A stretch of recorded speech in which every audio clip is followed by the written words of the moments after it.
The swift and sudden fall of Bashar al-Assad marks a pivotal moment in the Middle East. The sudden turn of events has left regional powers and the world scrambling.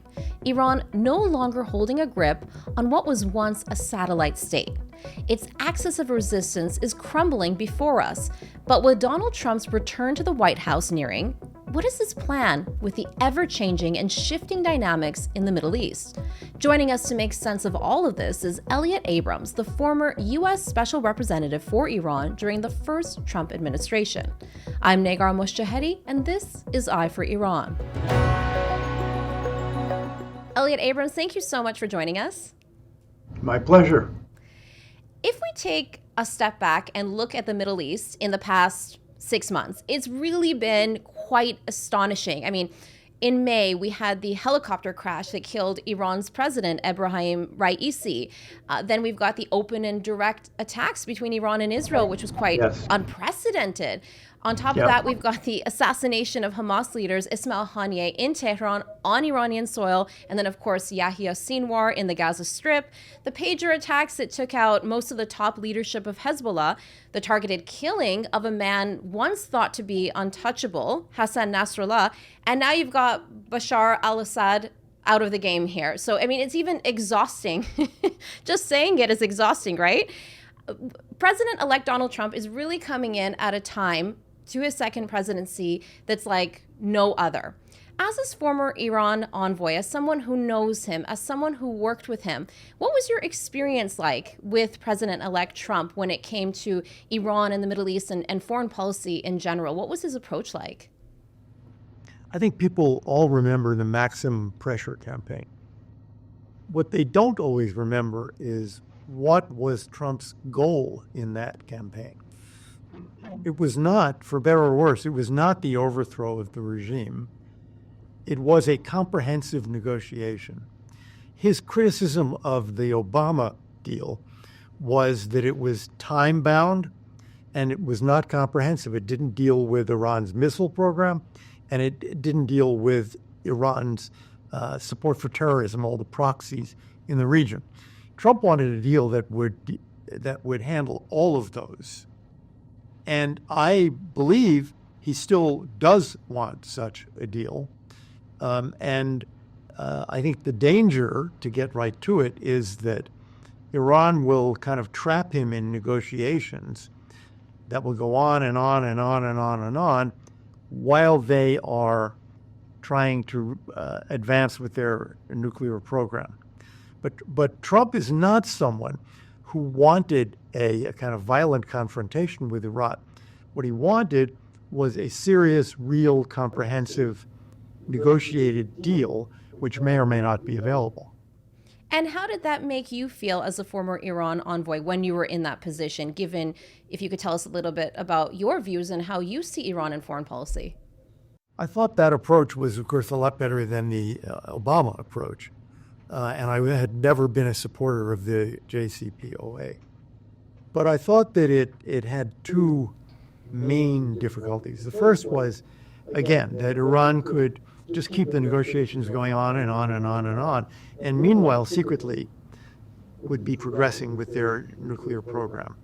The second problem was that even if you had that deal, and it was a good deal on its terms, you're abandoning the people of Iran to that regime. You are saying, well, as long as they don't support Hezbollah, as long as they don't do this and that, then we'll do nothing to help the people of Iran get rid of that regime. One of the reasons that, there's an answer to that concern, and the answer is, well, if they ever agreed to stop the missile program completely, if they ever agreed to stop the nuclear weapons program, if they ever agreed to stop supporting Shia militias in Iraq and the Houthis in Yemen and Hezbollah in Lebanon, etc., it wouldn't really be the same regime, which is why, by the way, I think they'll never agree to all that. But those were my key concerns. Now, you talked about the dangers and ongoing negotiations and your concerns. I remember during the election campaign, a lot of Iran analysts inside Iran were talking about how the Iranians are really taking into consideration a potential Trump second presidency, which obviously is true now, and that Pezeshkian is somebody that they wanted to almost be like a so-called charm offensive on Trump. Do you think then, based on what you're saying, that Trump could actually be fooled? It's not completely inconceivable. Both the new national security advisor, or the next one, Mike Waltz, and Senator Rubio at State have pretty robust records of understanding Iran and understanding the evil of the regime. And so they are kind of obstacles to that happening, which is a very good thing.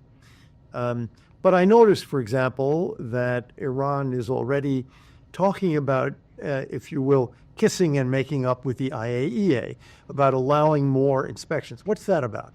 Why does that happen now? I think it happens because of Donald Trump. That is, they want to pull Trump into a negotiation. One of the issues is the IAEA inspections. So they're going to start negotiating with the IAEA about allowing more access to Iran. So I think, this is their game. And I'm just hoping that people like Waltz and Rubio will say to the president, when he becomes president again, this is the Iranian game. Don't fall for it. Would Trump care? Yeah, I mean, for one thing, he doesn't want to look like some kind of sucker or fool who was fooled by Iran. But in my view, the danger is there. An example, go back 8 years when he became president in 2017. He went to the UN for the first time. It's the UN General Assembly meeting in September 2017. He was willing to meet Khatami. The reason that meeting didn't take place was the supreme leader said no. It would have taken place. So I think one should be worried about this. I hope it doesn't happen. My hope, of course, is that he returns to the maximum pressure campaign immediately and says to the government of Iran, of course that campaign can come to an end when you perform. Performing does not mean that you're willing to sit down either directly or indirectly with American negotiators, whether you sit in the same room or you do it through the Egyptians or the Qataris. No, it means that on your nuclear program, on your support for terrorism, something changes. And American sanctions in full stay on until those changes actually happen. In terms of your role as a former Iran envoy under Trump, what was it like dealing with him? Does he take well to advice, for example? It varies. I mean, he does take advice. There's no question about that. And I think, he's had 4 years of experience as president, which is a great thing. And he's hired some people who I think are in the foreign policy area who are people well worth listening to. My worry is that there are going to be cross-cutting paths of advice, by which I mean he will hear, I think, some what I would view as good, tough advice from Rubio and Waltz. But then there are other people who may be giving different advice. And this doesn't have to be at National Security Council meetings, in formal settings. It can be at a lunch. It can be at a phone call. It can be at a golf club. So I think he'll be getting bad advice and he'll be getting good advice. That really happens to every president. But I think the worry here is that the regime in Tehran knows this, and they're very clever, and they will try to play off of this.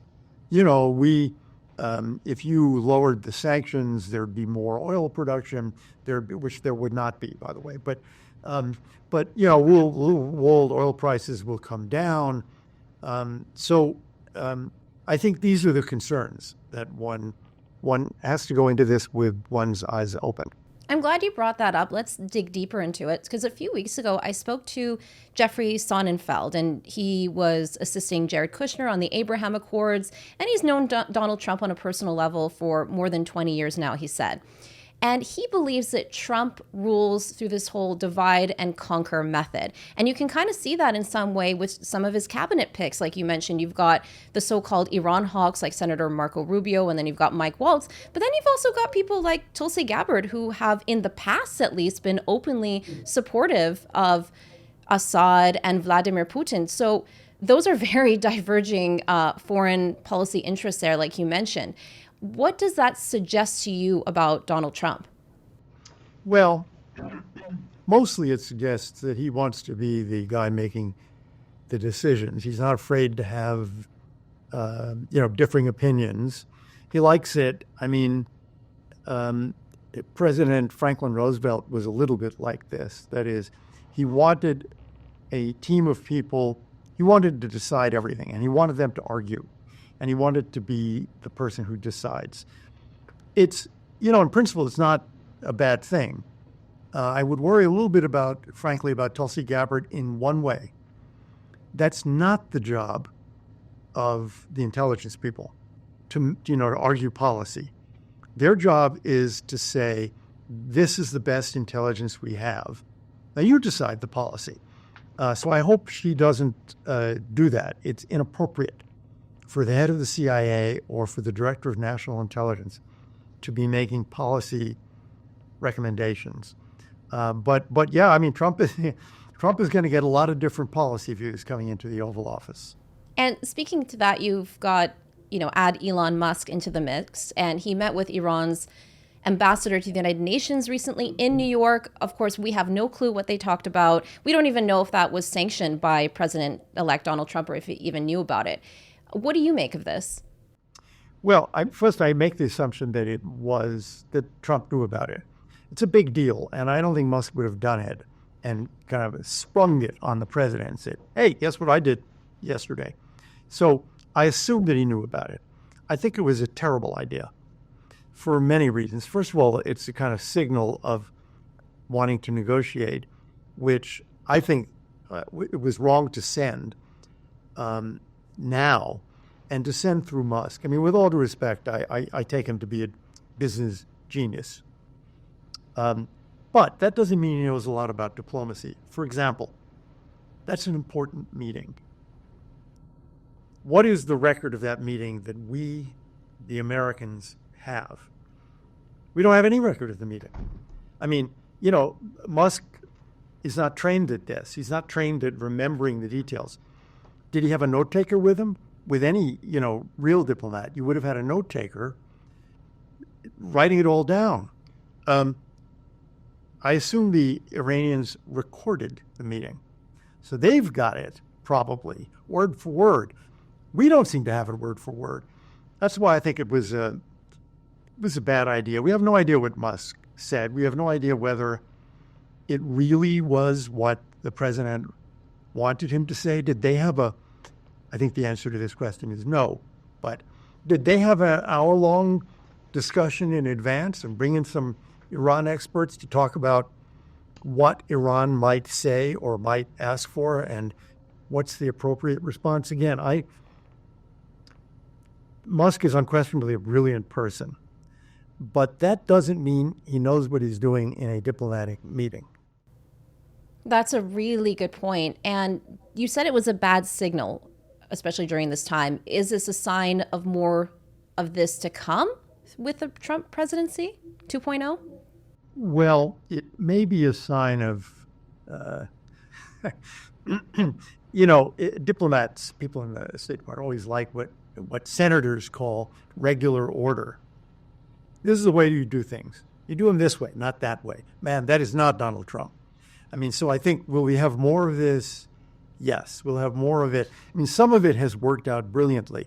It was not regular order for his son-in-law, Jared Kushner, to come in and work on the Abraham Accords. He was incredibly successful at it. And if you go back to the beginning, people mocked him, Kushner. People said, this is ridiculous, this son-in-law. But he was brilliant at it. we were lucky there. Not everybody who does that is brilliant at it, but I do think you're going to see that kind of thing where it happens to some degree in every administration, happens more with Trump, where, the Secretary of State negotiates, but so do, old friends and old business associates and relatives. I mean, that's Donald Trump. Yeah, it's interesting you mentioned that because Jeffrey Sonnenfeld also said the same thing about Kushner, that he was absolutely brilliant, created really great relations with those moderate Arab states, and still has a lot of clout and gravitas in the region. Yes. And when it comes to kind of the chatter on social media, we've been hearing from a lot of people who are against the Iranian establishment and also people who are security analysts, Middle East experts, who are saying that after Assad's fall, the supreme leader of Iran, Ayatollah Ali Khamenei, is next. What do you make of that? I mean, I've been hearing a lot about how we could potentially be going back to the negotiating table through Trump and Iran. Do you really feel that Assad's fall and everything else we've been seeing in the Middle East, which has been, as we talked about at the beginning, completely unprecedented, lead to the fall of Khamenei? It's funny, if we were having this conversation a year ago, or I don't know, 6 months ago, but certainly a year ago, we'd have thought Iran is riding high. Their system of terrorist proxies in the region is a brilliant system and it's working. But now it's collapsed. I think it's wrong for Trump to go back exactly to what he was thinking 4 years ago, because in those 4 years, a lot has changed. I mean, Iran made many advances, but now in the last year in particular, a lot of it has collapsed. Iran looks more isolated and weaker today, certainly than it has at any time under Biden. And I think we need to begin the analysis of Iran by saying, well, look what's happened. Look at its position throughout the region. If you think about Israeli attacks on Iran, and which has happened already because Iran attacked Israel directly, they're clearing the route to fly. I mean, what is the route? Over Lebanon and Syria, there's no air defenses now, something they used to have to worry about. They've destroyed the air defenses that Assad had built up. And they've destroyed the SA-3 system in Iran itself, or a lot of it. So I think you got to start with where you are today. And Khamenei, by the way, if you look at when Trump came to office 8 years ago, he's 8 years older. And at this point, people in Iran and everywhere are talking about how long does he have left? Certainly for Khamenei, I mean, who's more aware of his health situation than you or I, this must be a terrible, terrible turn of events. To have lost Assad, your only real important Arab ally, to have lost Hezbollah as a fighting force after, who knows, $40 billion of investment over decades, to have lost the Arab figure closest to you, Nasrallah. I mean, these are huge setbacks. Now, you asked if what happened in Syria can happen in Iran. In Spanish, there's a word, ojalá, which comes from the Moorish time, meaning, if only Allah would do that. Yes, you're right. Yeah. And it's now a word in Spanish, and I can only say to you, ojalá. That is, I certainly hope for that day. I think we cannot predict it. That is, who a month or two ago was predicting the fall of Assad? Who predicted the fall of the Soviet regime? Not even 2 days before the fall of Assad were people predicting the fall of Assad, right? Even Syrians. Right. The fall of Mubarak. I mean, all these things were not predicted. What we did see was that the Assad regime was much more brittle than people outside thought. We knew that a lot of Syrians hated that regime because of what it had done to them and to the country. We know of the tens of millions of Iranians who hate this regime, a regime for which they never voted, a regime which has been brutally repressive. and which they have risen up to get rid of time after time after time. Will it happen in a year, or will it take 10 years? I mean, I think we have no way of knowing. But I do think that what happened in Syria should remind us in the West, in Europe and in the U.S., that these regimes are like the Soviet regime. No matter how strong they appear, no matter how large their army, they're fundamentally brittle because inside, everyone knows that the people of the country want the regime to fall. And you never know once that starts whether it then stops or goes the whole way. What choices? Does Iran have any choices right now?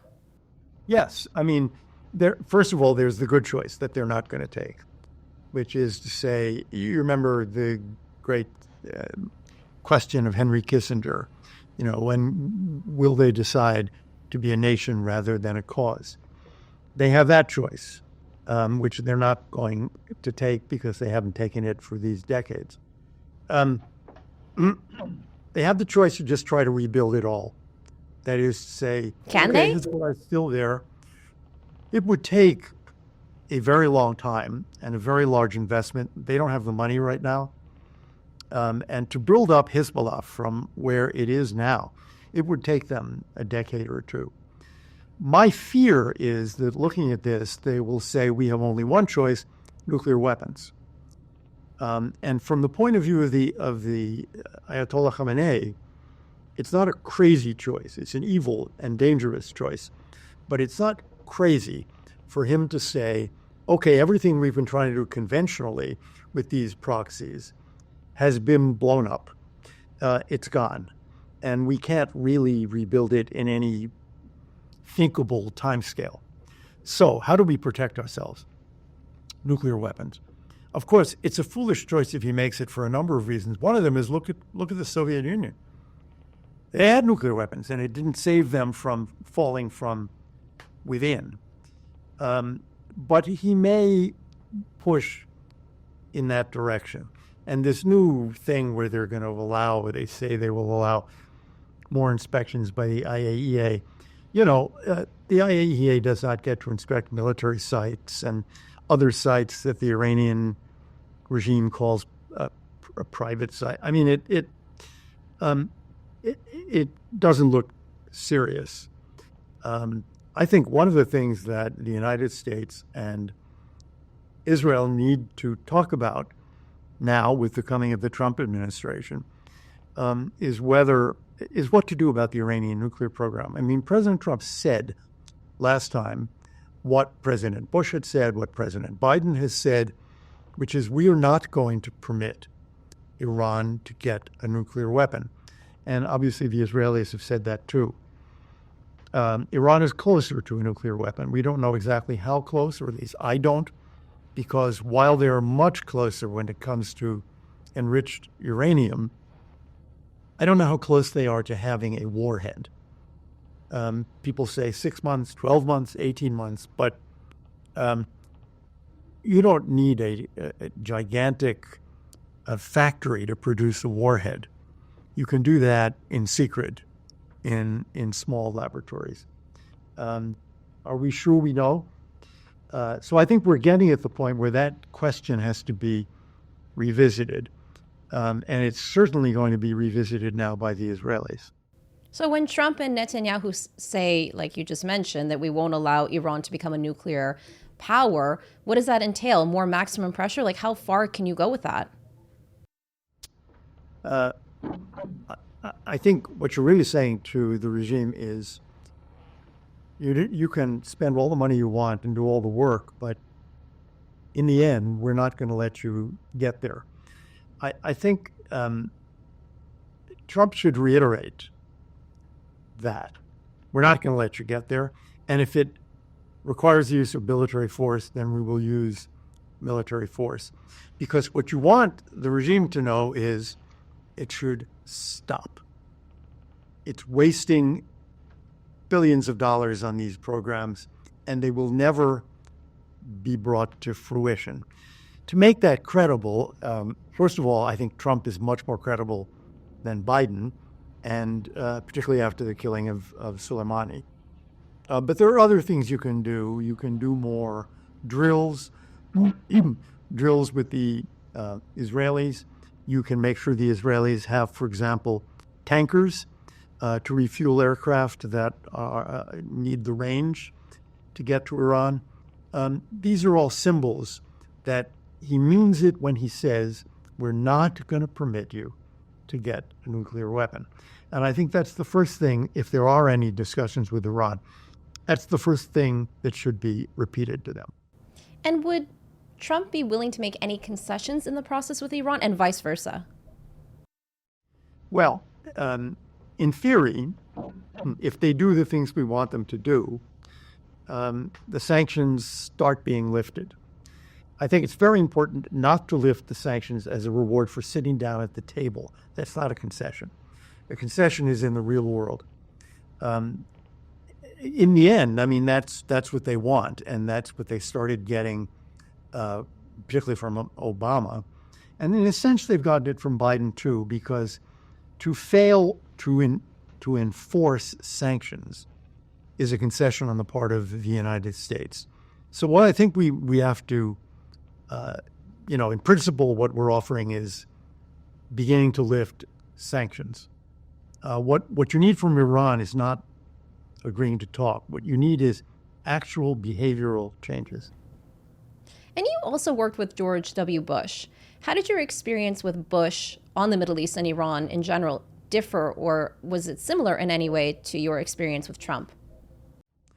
It was, of course, we were at that point, we had the Afghan and Iraq wars after 2002, 2003 for the rest of the administration. The president made that statement about not permitting Iran to get a nuclear weapon. I'm sometimes asked, why didn't he do anything about it? I think the answer is partly, now we're going back, 15, 20 years, they were not close to having a nuclear weapon. Today, they're much, much closer. I think Bush also felt, life is unpredictable, but he felt his successor would likely be John McCain. And if it were necessary to strike the Iranian nuclear program militarily, he had confidence that McCain would do it. But this is far back, and they really weren't, even in terms of enriched uranium. They weren't where they are now. Where they are now, they basically passed that threshold. As Secretary of State Blinken has said, they're weeks away from having the enriched uranium they need. And they've enriched up to 60%. And no country has ever done that, by the way, and not built a nuclear weapon. That's a good point. So they're moving in that direction. It's conceivable that they would now make a big dash to get a warhead. My hope is, of course, that we would know that. We would have sufficient, we or the Israelis or the British, others would have sufficient intelligence, and we'd have time to act. Going back to Assad, Trump tweeted that the U.S. shouldn't get involved in Syria. It's not our fight. Is the fall of Assad, a good thing, a bad thing, or just completely indifferent for President-elect Donald Trump? When he said it's not our fight, I think what he's thinking of is something that President Trump always thought about, is what he calls endless wars, where the United States is involved with troops on the ground and American troops dying year after year after year after year after year, and Afghanistan being the best or worst example of that. He does not want to engage in another Middle Eastern war. And I bet you Trump would say to somebody who says, yes, but, Syria may break up, I bet that Trump would say, it's an artificial country anyway. Sykes-Picot Agreement, 1918, the British and the French decided where the borders would be, when the Ottoman Empire collapsed. Is Trump willing to fight to keep Syria one united country? No. No, he may prefer it, but he's certainly not going to fight for that to happen. I think he appreciates, anybody in the U.S. government would how important Syria has been for Iran and for Hezbollah as the route that armaments took going from Iran to Hezbollah. And to say that it's not our fight is not to say that we're indifferent.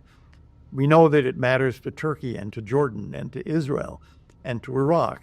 But I think what he's making clear is that, we have friends and allies who are going to play a role, and we have friends and allies who will be affected by what happens in Syria. And American diplomacy will no doubt play a role, but he's not sending Americans to fight for unity in Syria. Do you think that we're going to see... Just one other point on that. Yeah, of course. I think critical thing to see in the first maybe 6 months, there are roughly 900 American troops there working to defeat ISIS. President Biden wanted to take them out, never got around to it. President Trump wanted to take them out and was persuaded not to, mostly by the Pentagon and National Security Advisor John Bolton. And in principle, Trump would go in as president saying, okay, let's get those guys home. I hope he holds off on that because the situation in Syria now is very uncertain. You have Turks in the north. You have the SDF that the U.S. is supporting, the SFA that the Turks are supporting. You've got Druze forces. You've got Kurdish forces. You've got the remnants of the Syrian army. You've got the Israelis in the Golan. If the American troops come out right now, I would worry very much about a kind of starting of rebuilding of ISIS.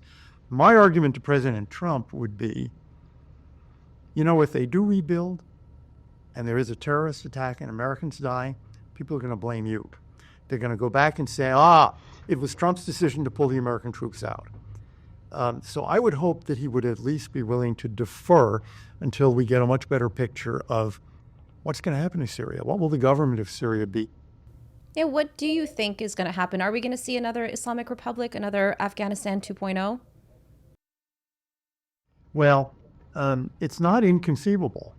I think the difference is the Taliban has been better at taking over the whole government of Afghanistan. I don't know that Golani is going to be able to do that because, after all, he goes into a situation where Assad did not have control over the whole country. I mean, he had Damascus, he had Aleppo, but there were large parts of the country that were not under Assad's control. I don't know that Golani is going to be able to assert control over those, certainly not at the beginning. And I would argue certainly not if he takes a kind of Islamist attitude in which the role of, for example, the Kurds or of the Druze or of Christians is threatened immediately, and if he tries to reestablish himself as a kind of radical Islamist leader. So far, he's sending messages that say, no. I want to go after the murderers from the Assad regime. Everybody else, the whole army, you're safe. In Aleppo, he tried to send messages, for example, to Christians saying, don't worry, you're safe. Who is he, really? What lessons has he learned? I think the only lesson we can be really pretty confident he learned is don't go after the Israelis, or you're going to end up like Sinwar or Nasrallah, dead. I think he's probably too smart to try to go after the Golan. But what is his view of how Syria should be governed? We're going to find out in the next 6 months. Time will tell, but it's interesting that you mention Israel because I think he recently sent a message to Netanyahu saying that he doesn't want a war with Israel. Yeah, I mean, looking at the situation in which Lebanon finds itself, Syria finds itself, it would be crazy for him to seek any kind of conflict with Israel. The Israelis, of course, don't trust him. and why should they, given his background? So what they've been doing in the days after the fall of Assad is to make sure he cannot do it by essentially eliminating the Syrian Air Force and Navy, and also in a step that we should all be grateful for, trying to eliminate the chemical and biological weapons stores by blowing them up, by incinerating them.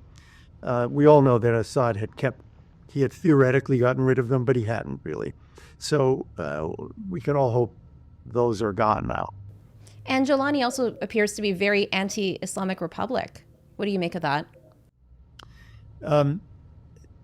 He seems to be, whether it's a radical or non-radical, he is a Sunni, and he seems not to have any particular positive feeling about either Iran or the Shia groups that it's been supporting, which, by the way, bodes poorly for Hezbollah, of course, and the possibility that he would be willing to allow Syria to be used again as a highway for Iran to supply Hezbollah. Given that, what do you think Iran is thinking right now? Like, is there internal strife amongst their leadership? Like, what must be going through their minds right now?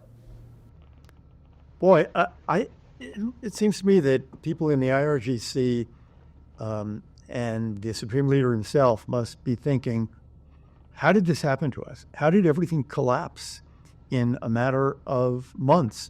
I mean, Hamas did not collapse quickly. It's been a war of attrition, really, that continues to this day.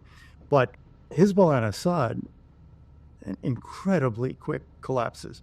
So one would hope that they are rethinking whether that strategy of building a kind of, well, what the King of Jordan once called the Shia Crescent, one would hope they're rethinking that and realizing it failed and it cannot be rebuilt. One would hope and pray that they're thinking about Kissinger's old question of thinking about Iran, thinking about their own country, and about building it rather than the Shia Crescent. There's no evidence for that.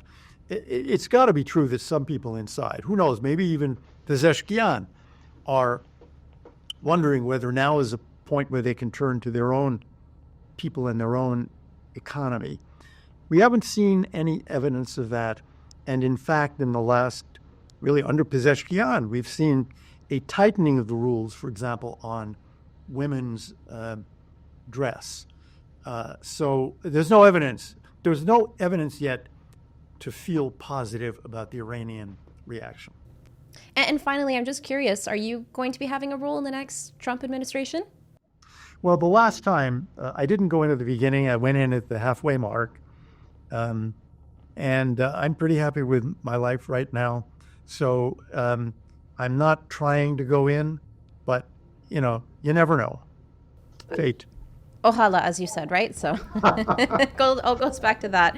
Thank you so much. That was a really fascinating discussion. Thank you so much for all of your personal insight into Trump and the administration and all of the remarkable events that have unfolded in the past 6 months and weeks. Well, I'm happy to do it. Very nice to talk with you. Likewise. If you like this episode, please give the podcast a review or leave a comment. The Eye for Iran podcast series is created by Iran International, the go-to destination for expert Iranian news in both Farsi and English. For more, head to our dedicated English website, iranintl.com/en.